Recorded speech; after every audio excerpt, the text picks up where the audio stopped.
Hello and welcome to Shelf Centered. I've got a tag here. I'm tagging again. Here we go again. Why do I keep doing this? Because I love it. I was just tagged by the wonderful boiled jellyfish to do the end of the year tag. Usually I'm a little, and I had a whole rant raring to go for the Goodreads Choice Awards. Might be because I have a December birthday, but it's mostly because it's wrong to start thinking about the end of the year until the year has passed, because usually end of the year things have to do with your bests and your greatest and all this, and I'm like, great things happen in the last month, okay? Like people's birthdays and births of people things, okay? So, but luckily this end of the year tag is about kind of wrapping up the year, and I like that, so it gets a pass here. You can do the end of the year pet tag in November because it makes actually the most sense. All right, so without further ado, we'll jump into it. All right, are there any books you started this year that you need to finish? Well, Dune is not a problem. I'm working on that. I'm working on the heroes right now that I've started. Any books that I started, not really. I did. I started last year reading The Gulag Archipelago by Solzhenitsyn, and I listened to 50 hours of the 75 hours. And this year, I've kind of here and there done, because it's in 3 parts, each about 25 hours long. And I think I got about 5 more hours in. It's just so long that I guess technically that's one of those that I did start this year. I did kind of have a goal of doing it. I didn't know I'd be doing YouTube videos though, so we'll see. We'll see if we can still fit that one in, but it's still about 20 more hours to go. It's actually good, but it's so much of it and not quite the right focus for me right this second. All right, do you have an autumnal book to transition into the end of the year? Well, I saw Alan from the Library of Alexandria do this one, and I liked his commentary about the word autumnal. I don't typically have an autumnal book that kind of gets me ready for fall. I've been debating. I mean, there are some books that you read in a certain season. I would say Halloween's always a good one for Halloween. Maybe autumnal is horror. I don't know. I don't know if there's a really good, is fall just like sappy coming home type? I don't know. I don't know what it actually means. I was thinking of like Winter's Tale during the winter months maybe, and I know that's not autumnal in any way.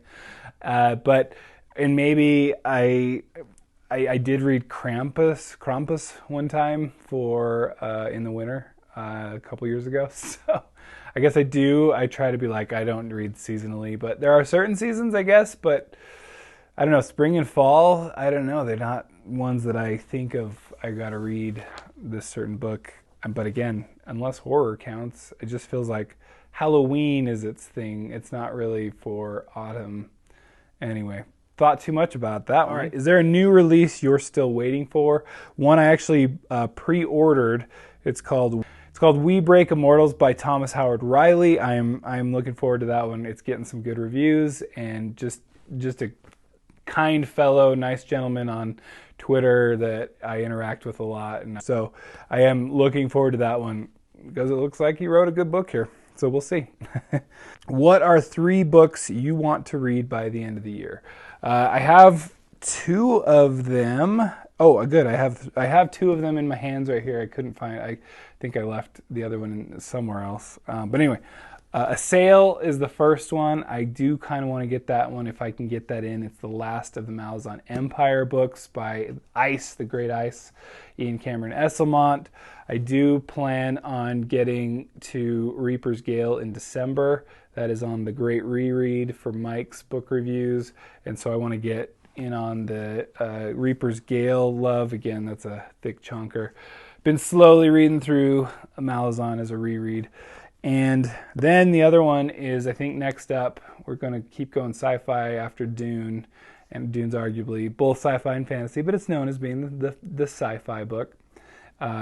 gonna keep going. I got to finish this someday, and so Life, the Universe, and Everything. It'll be a good one to bring.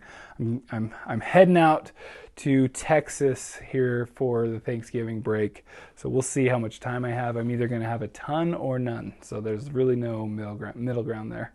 Depends on how my kids do traveling. Is there a book you think could still shock you and become your favorite book of the year? I don't typically count a reread as like a favorite book. I'm kind of looking at new books because it's not fair. You already know. I mean, there's a reason you're rereading it. I don't reread stuff I don't already love. So I'm doing multiple rereads, Malazan being one, Dune being the other. And therefore, as far as a non-reread book, I expect Life, the Universe to be up there and everything, to be a really great book. But I don't know about my favorite of the year. That's going to be rough. We'll see. We'll see. It's going to be a contender because I haven't read it before. So it could, I guess. But I don't know about shock me. I'm over-lawyering this. I'm sorry. Anyway, have you already started making reading plans for next year? I actually have. Interestingly, you bring that up. What a good question and segue. I've actually been thinking about this for some time and thinking about how to announce it, but I think this is something maybe if someone wants to volunteer their Discord for me, for me to join in and crash a little bit. But I was thinking about doing a read. It's kind of a reread, but from scratch of the Stormlight Archive, kind of in preparation for book 5, and therefore starting with a reread for me of The Way of Kings, and then about every other month fitting in the next one. I have not read Words of Radiance. I've heard it's the best, some say. I am really excited to read that one.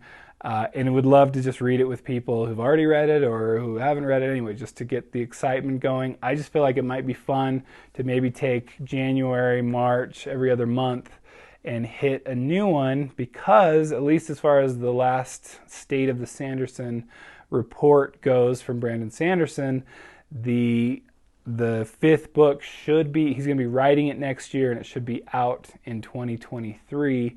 That's as far as we have as far as a steady deadline, which you could trust Sanderson. So I just feel like if that, if anything, if we do one every other month, maybe fit in the novellas and whatnot also, we'll kind of, you can see it's not perfectly formulated here, but if we need some extra time to add in the novellas in between, then we can do that and probably be just about ready to have the 5th and final book of the first 5-book arc, and then and read it and be ready to go. So that's kind of my plan. My thought is kind of a Stormlight reread / first read, and that next year's the year to do it, to kind of get ready for this. So anyone on board? Anyone want to join me in doing that? I think it'd be really fun. I have been dying to get back into the Stormlight Archive, and so I can actually see whether it's going to actually enter my top 10, because I've only done the first one, and I didn't count any books that I'd only read one in the series. For whatever reason, I did that. But anyway, I've got to tag some people. This is the hard part, because I'm like, especially with this one, I've seen a lot of people do the end of the year tag.